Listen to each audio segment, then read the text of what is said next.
Welcome to this very special edition of the KAJ Masterclass Live, the show which ensures that you profit from your time spent here with experts, either through their industry insights, information, or simply learning from them. And today we have with us Benas.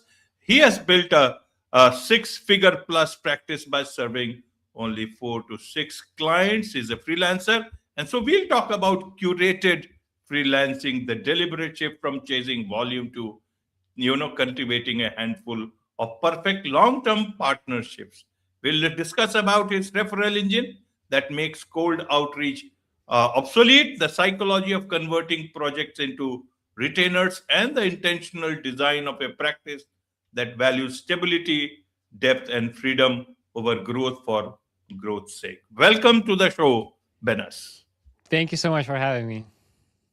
You are welcome. Welcome to the show. Welcome to India in this online form, Benas. And I'm sure not just in India, but a lot of people can benefit from what we are going to talk right now. We'll talk about your 4 to 6 client freelance practice, talk about about a referral engine, and much more. But before that, let's talk a bit about your journey, your background, so that the audience knows who they are listening to.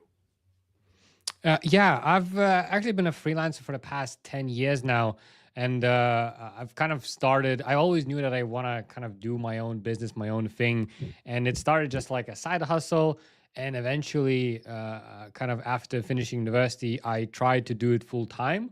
And it really kind of worked for me. And ever since then, I kind of never really had like a proper full-time job, only like some internships, some practices and stuff like that. But I really fell in love with sort of being my own boss and making sort of being able to do whatever I want, and eventually sort of built this whole freelancing business. I think I made every possible freelancing mistake out there, but since I've been doing this for so long, I finally found something that actually works. Absolutely. Absolutely, Benes found something that actually works. But tell us a bit about your country, Lithuania.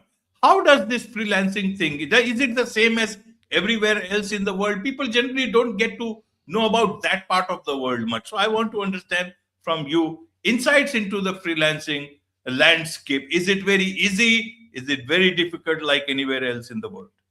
Yeah, so interesting part is that although I did work with some local clients in Lithuania, I actually don't really work with Lithuanian clients at all. Like all of my clients are actually based in America, in USA.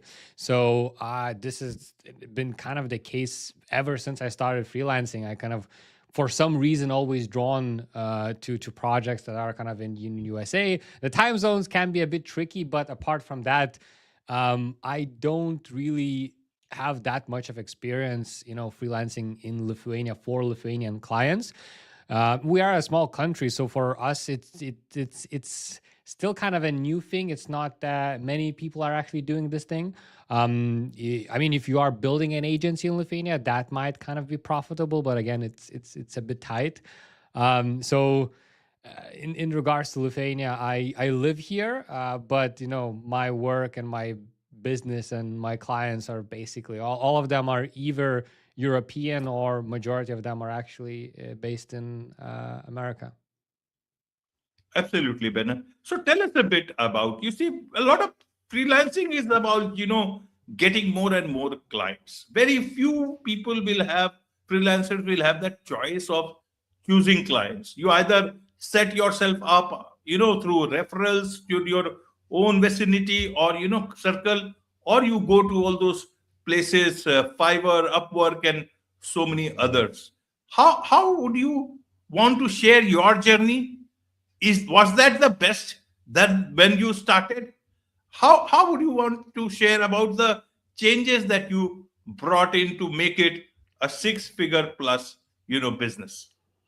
Yeah, so I did start my freelancing journey actually started on Upwork. Like this is where kind of although I did some freelancing before Upwork, this when I signed up on Upwork and started looking for a client, this is when I actually went full time. So I made like quite a lot on Upwork. I've worked for there for I think 3 to 4 years, like continuously. So that platform kickstarted my whole freelancing career.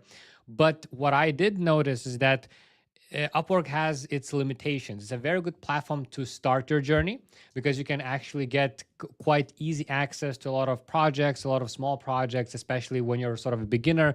It's quite good to just practice applying, sort of talking to clients, messaging them, since you have a big volume of clients kind of going in and out of that platform.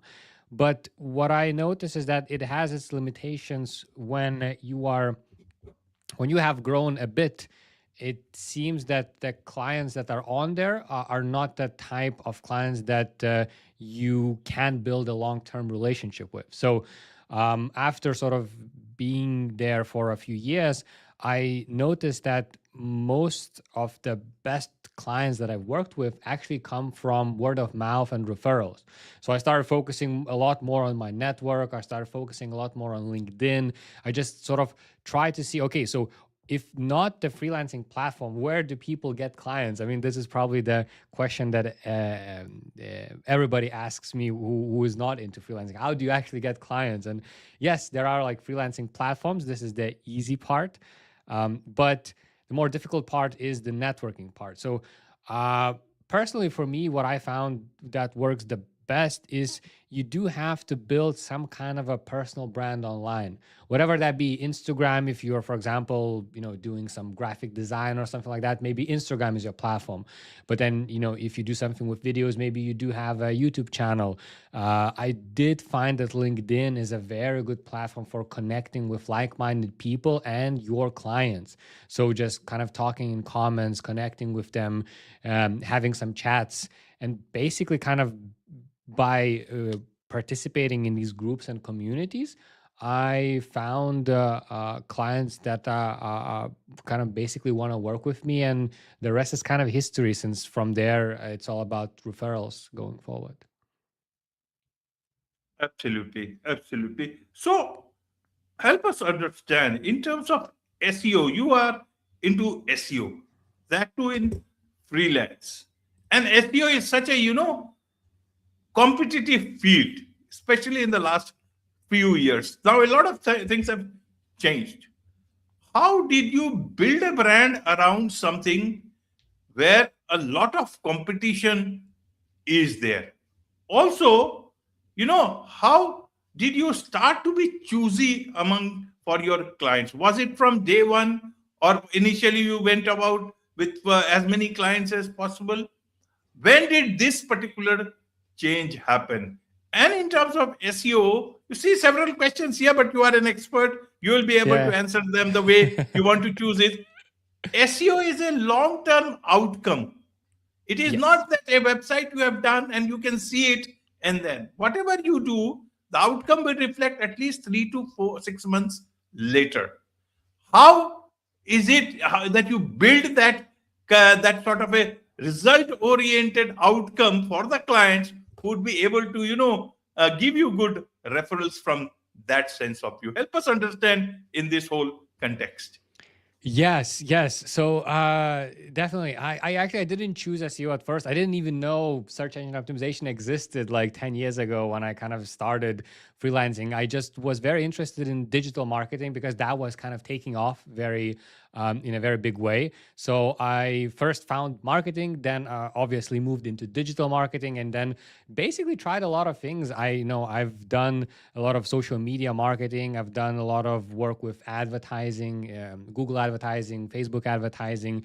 I've worked with email marketing. So I kind of went full circle until I just kind of by accident found search engine optimization, and for some reason really like fell in love with it.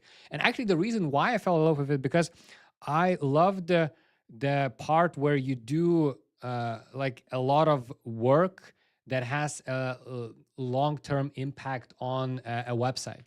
Because for example with ads, the thing is, when you turn off ads, you basically lose all of the leads. That's it. If you stop spending money, that is basically it. And I loved something where I can build something that lasts longer than just me being part of that team or just having a budget. So I think that is why I was drawn to SEO since I knew I needed to kind of work on that long term. Since, as you can't sort of get results in 1 week. You usually need at least a couple of months, usually even more than that, to reach some significant results. And I liked working on something that has a potential to be very significant for a business or for a website. So that's sort of the initial part of why I got into SEO. But I think I was a bit lucky in terms of I was at the right time, right place for the SEO. SEO is very competitive, but I started such a long time ago when everything was kind of taking off with SEO. Although when I started, I thought I was a bit late to that time. But now looking backwards, is I was actually the golden age of SEO, especially until the AI sort of came along. That was the perfect time to be an SEO specialist. So because I was very early, I was able to kind of just build a lot of different case studies, a lot of results for small websites, for big websites, and basically I had just a ton of screenshots, a ton of confidence in myself that hey, I actually can do this. And with that confidence, I was going to the next client and saying, hey, look at what I did with this particular client. Look at the screenshots. Look at the results I brought. And just by showing these results, I think I was able to get better and better projects and just kind of moved up the ladder that quickly. And nowadays, although it is very competitive, for me, it's not that big of an issue since, first of all, I do have such a long history of working with SEO. So I'm already sort of ahead of a lot of people who, let's say, started just like 3 years ago or 2 years ago. And then I do have so many like testimonials. I do have screenshot case studies. And I actually now I am able to kind of choose who I want to work with. So I actually go into very specific niches. I don't sort of advertise broadly or work with anyone, which again, I think allows me to specialize a lot more and then only get clients in a specific niche. Absolutely, absolutely. What do you think, clients trusted most in you? Your skills, your screenshots, or was it something more? Because on several platforms, you see, there are so many choices. How did you Mhm. create that USP differentiator for yourself? Now that I've sort of actively tried to seek out testimonials and just talk to people, I'm sort of because I was also interested in that. I was like, what made me different? Why did you choose to work with me with instead of somebody else? And to my surprise, a lot of people said that uh, they kind of just like the feeling of working with me and just the kind of the vibe, the communication, the friendliness, the easy sort of the easy. I'm kind of a very easygoing person. I'm kind of honest, and when you work with me, I'm just sort of straight up with you. And I think that kind of friendly approach is what drawn a lot of people to start working with me. And I think a lot of people kept working with me because, I mean, there have been clients that I worked with for like now 6, 7 years straight. So I think it just shows that people enjoy working with me. And that is probably one of the major selling points that is outside of my screenshots or outside of, you can probably have a lot of other people showing good results as well. But I found that people like to work with people that they like. So I think just clients, at least the ones that I work with, like me as a person. And that is what makes them choose me over anybody else. Absolutely, absolutely. As a podcast host who chose you as his guest, I can certainly tell you there is a certain amount of earnestness, earnestness in you, which you do because certain some guests I see try to hijack away, try to make it very salesy here, and that is where your guards come on.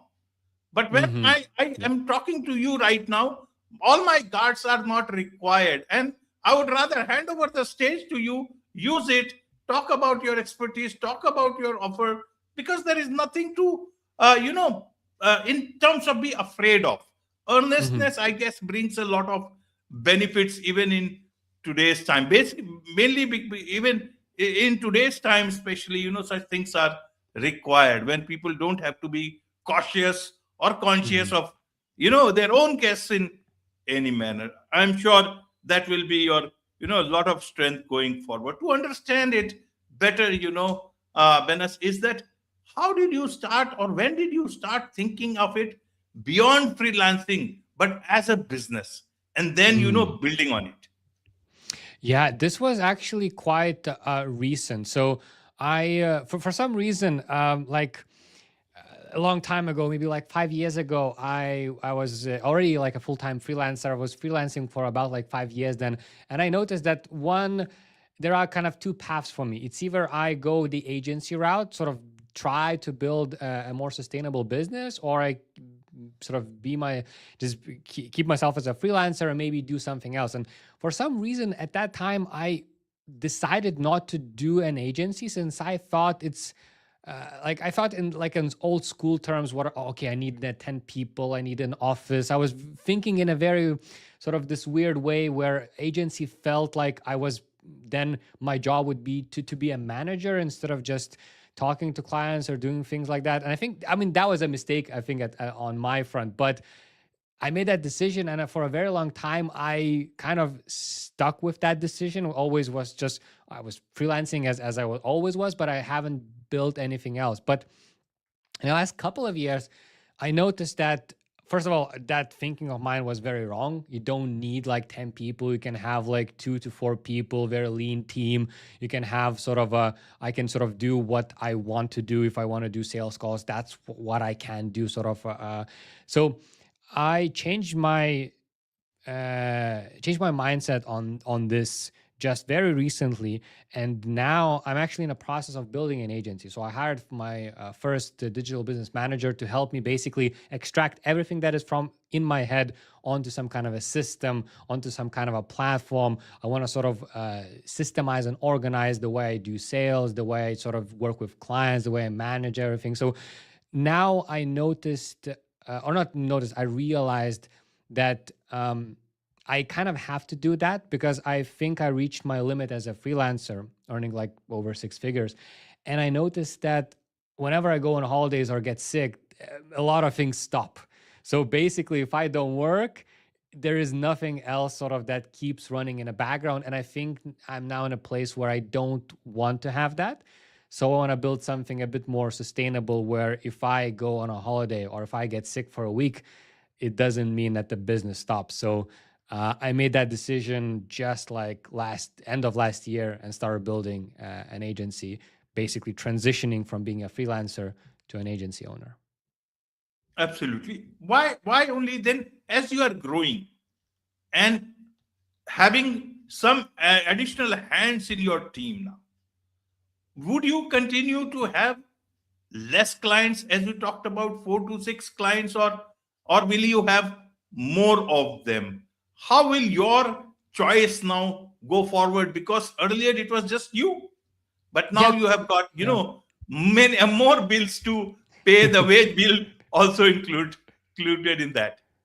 I mean, no, I will definitely want to work with more clients. I mean, this is also one of the things that I realized, is that I could be earning more. I could be actually, so technically I know I don't work like 24 hours per day, but I can take more clients, but then I lose a lot of my like sort of personal hours with my wife, with my dog, with just anything else. So technically I could kind of try to push and work with like 8 or 9 clients at a time. I mean, I would be working all day, every day. But this is one of the reasons why I want to build an agency, because I do want to work with more clients, but I don't want to spend all of my time working with them, because I know that I can deliver some great results. I heard a lot of great things sort of said about the way I work with my previous clients. And I mean, it's natural. I just kind of want to help more clients that way. So yeah, if I sort of, when the agency sort of is built out, I definitely want to sort of do and work with a lot more people at the same time. Absolutely. Tell us a bit about your referral engine, and and less of cold outreach, so that other freelancers anywhere in the world, Mm-hmm. they can also learn from your learnings. Yeah, the referrals. This is an interesting part. So I realized, sort of being a freelancer for so long, I realized that a lot of actual work for freelancers happens in a background. Nobody sees that.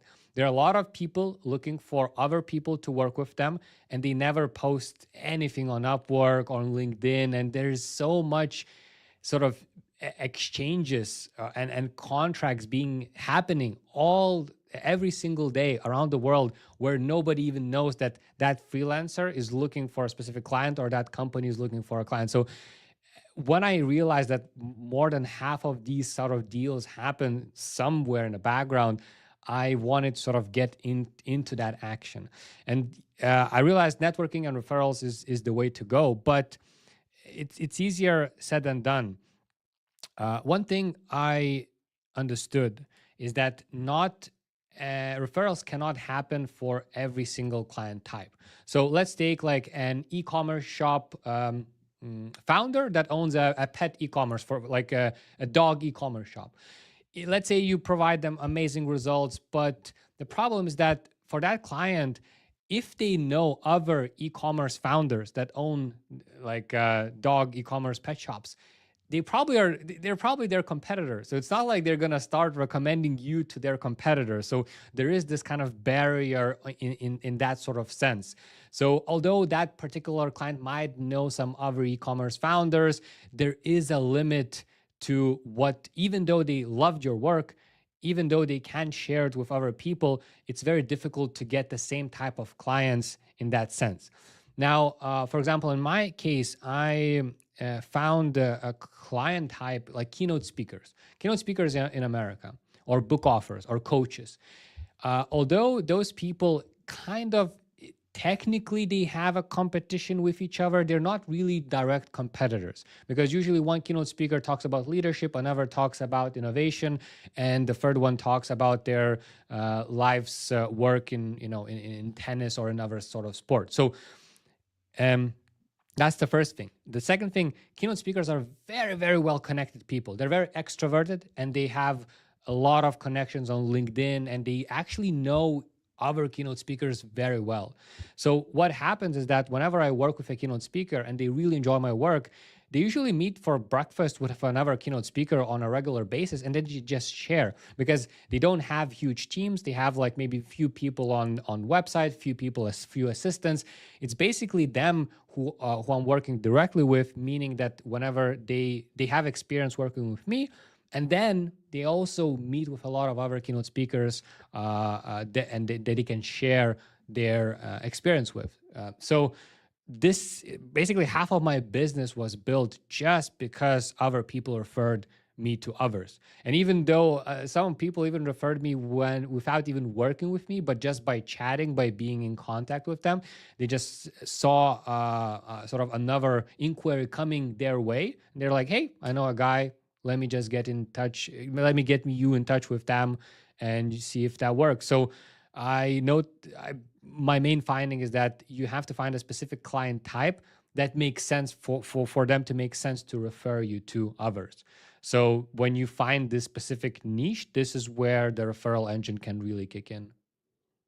Absolutely. How about, this converting projects into retainers? As you earlier said, these type of clients generally get their work done, they are happy with it, but then anything beyond that, many a times it does not happen. How do you, do this so that it becomes a very good, cash flow for any freelancer? So for me, it's a bit. I'm in a bit of a lucky position, since SEO by default, although you can do like SEO audits, keyword research, some one-time tasks, they usually don't provide results. So SEO by default is kind of required for me to work on a website for a long term in order to provide results. So for me, I used to advertise specific tasks or specific things that I do. Nowadays, I actually advertise that I provide specific outcome or result. And whenever people are interested in outcome or result, they are willing to work with me for much longer, since I can actually, and as long as I provide results for them, they are working with me. So it's kind of a good thing for SEO, since I don't think every single freelancer might be able to do that. Like, let's say if you're a graphic designer and you know do brand books or logos, this is, although it's a very lucrative thing to do, it might be more of a one-time thing. However, I do believe that every single freelancer out there can find a specific offering or niche in terms of their service where they can offer some retainer. So it's all about just sort of how you present your services. Because you know, back in the day, I used to sort of talk about, hey, let me do an SEO audit, let me do an SEO strategy for you, let me do a keyword research for you. But what clients were hearing, just let me do this thing for you and then that's it. Let me do this thing for you and then that's it. So nowadays I don't talk about anything specific like that. I talk about, hey, you have a website, you need leads, you need results, you need outcomes. Let's focus on that. We don't care, you don't need to know what I mean, if they want to, I can share what I do exactly, but they don't need to know that. And I basically just shift their focus to the results. So if you are a freelancer and you can shift your services towards outcomes and results, and if those outcomes and results can be delivered on a monthly basis, then that is basically the service that you can offer as a retainer. Absolutely. Two questions here. One is about how do you promise or create something around outcomes in a SEO like thing? How do you do that? That's too much of a, difficult thing to promise, at least from my understanding. I cannot, I'm not an expert, know nothing about it. Second thing is, where you deciding as per sectors that these are the sectors, or did you choose clients from any sector? Because your internal consumption of that particular sector or client has to be very voracious. Otherwise, you will not get that person what that person is doing. So, how did you manage to absorb so much about these clients, any particular sector, and in terms of the presently, you are making it more outcome based? I think it's at this point, it's all about kind of confidence. I mean, I've worked with like hundreds of different websites. I've worked with hundreds of different niches, and if you do something for a very long time and very many times, it just builds your confidence. And right now, I'm just very confident in what I can do and what I cannot do. So at first, I might sort of like 5-6 years ago, there were times where I might sort of promise something where I'm not really confident or I don't know something. I kind of still make that promise. Nowadays, what I think my best ability is that I don't work or promise things that I know can be delivered. So in that sense, if I worked with a keynote speaker website on a specific keywords, or I worked with an e-commerce shop in a specific niche and I delivered results, then whenever another similar type of client comes along and I check their website, I check where they're at that moment, I know exactly what I can do for them or cannot do for them. So this sort of ability to know which clients are a good fit is probably what makes me very confident in actually advertising outcomes and results. And that's kind of the main thing why I think this sort of thing works. Absolutely, absolutely. There are millions of small businesses just in India itself and other places, freelancers who want to, understand better about. Is there any particular tool would you recommend for them to get started with in terms of the right kind of keywords or something like that? Or is it you'll be sharing your proprietary information you won't want to share? Yes, you are free not to. But I'm just asking you. So I just from that perspective. Yeah, it's interesting. So now, like we're now seeing a big shift in terms of search engine landscape. Since now AI search is becoming more and more prominent, it's not as big as people predicted it to be, but it's still growing. It's still sort of out there. So it's definitely going to be one of the sort of players in terms of how we do search engine optimization moving forward. But tool, to be honest, the SEO is kind of a difficult industry where it's not like there is I mean, there are tools that I use, for example, for audits, for keyword research, for stuff like that. But I mean, as an it's very difficult to suggest something that is not there aren't any like simple or basic tools. That's what I'm getting at. So if you see some basic tools at advertising, some quick results in terms of SEO, those are actually usually bad. The ones that cost a lot and are more professional, those actually do the majority of the work, since they have the biggest indexes, the biggest keyword databases. Those are actually worth it. So I don't think there is a specific tool that I would recommend people to start with. However, I do know that there are a lot of good information on YouTube. So let's say if you have a website, if you're a small business owner, you want to sort of get your SEO started, but you're not prepared to work with somebody else, just I've watched a lot of videos myself. So if you just type in search engine optimization, there are a lot of tutorials, there are a lot of information, a lot of good information out there on how to do at least the basic things right now. But whenever you want to go advanced, I usually recommend to work with a person that knows these things in and out, since a lot of the things require a lot of sort of that deep knowledge or deep understanding that is usually not found online. Absolutely, absolutely. In terms of SEO, then, where we stand today, at the cusp of the future and the things that have were in terms of the past. Is it the best of times for SEO, or is it not so the best of not the so good times for SEO today? Like a year ago, maybe like 1 or 2 years ago, I would have said that it's probably not the best time in SEO. There was so much fear around AI and that ChatGPT is gonna just basically take over the world, and this is the end for search and optimization. So there was a lot of fear.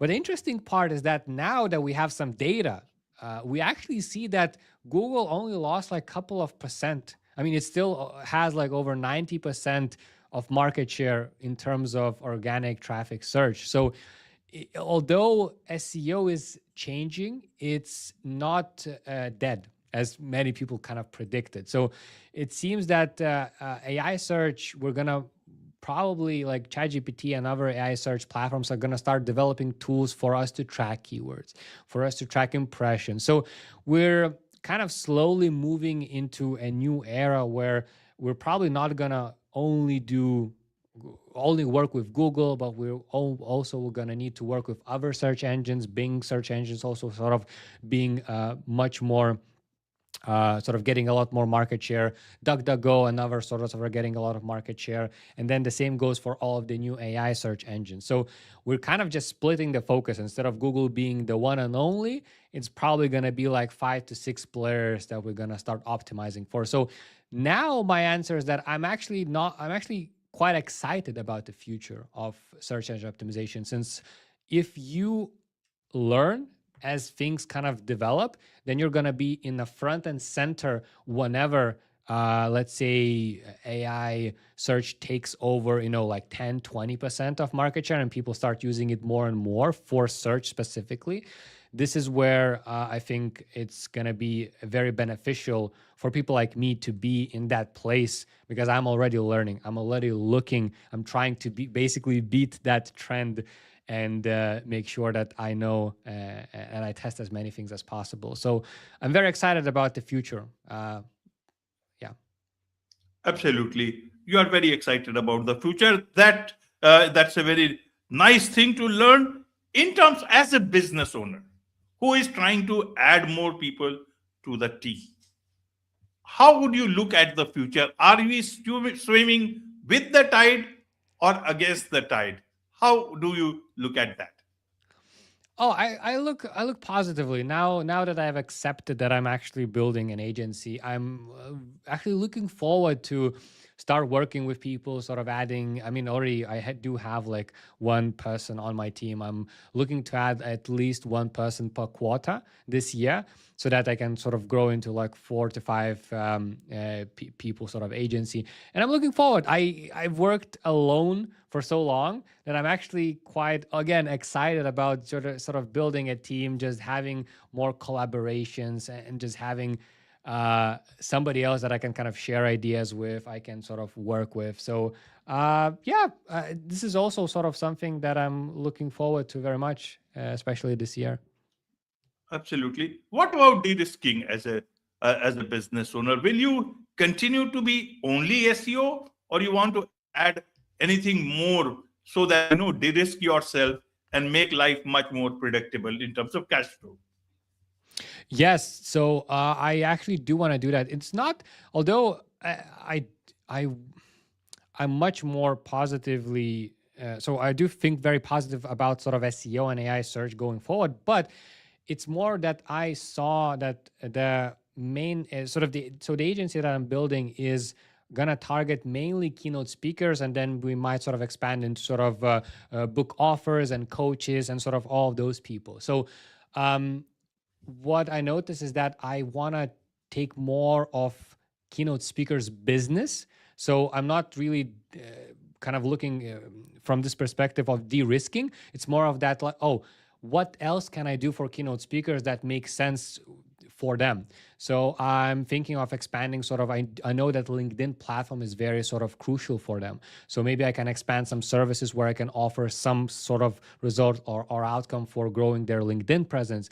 Also, video and YouTube is a big thing for keynote speakers. So maybe I can sort of offer some service in that sense. So in my mind, I want to, and also those things will help AI search and SEO as well. So if I do great on LinkedIn and on YouTube, I can tie that into also our SEO services. So my main thing is that I just want to make sure that I can capture as much of this specific client type's business as possible and provide as much value as I can. Instead of doing just SEO, what if I sort of take the whole sort of pipeline of their online presence and work on that? That's probably a much bigger retainer, but a much more difficult and better outcome for the client. Wonderful. There is so much to learn about all this from you. And I'm sure a lot of people, a lot of businesses, a lot of keynote speakers would want to connect with you, learn more from you, about you, be your client. What's the best way for them to do so?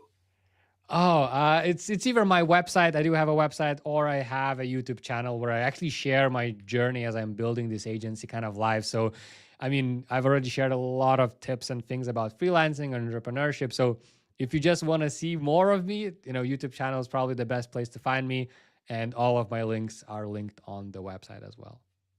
Wonderful. With this, it's a wrap on this very special edition of the KAJ Masterclass Live.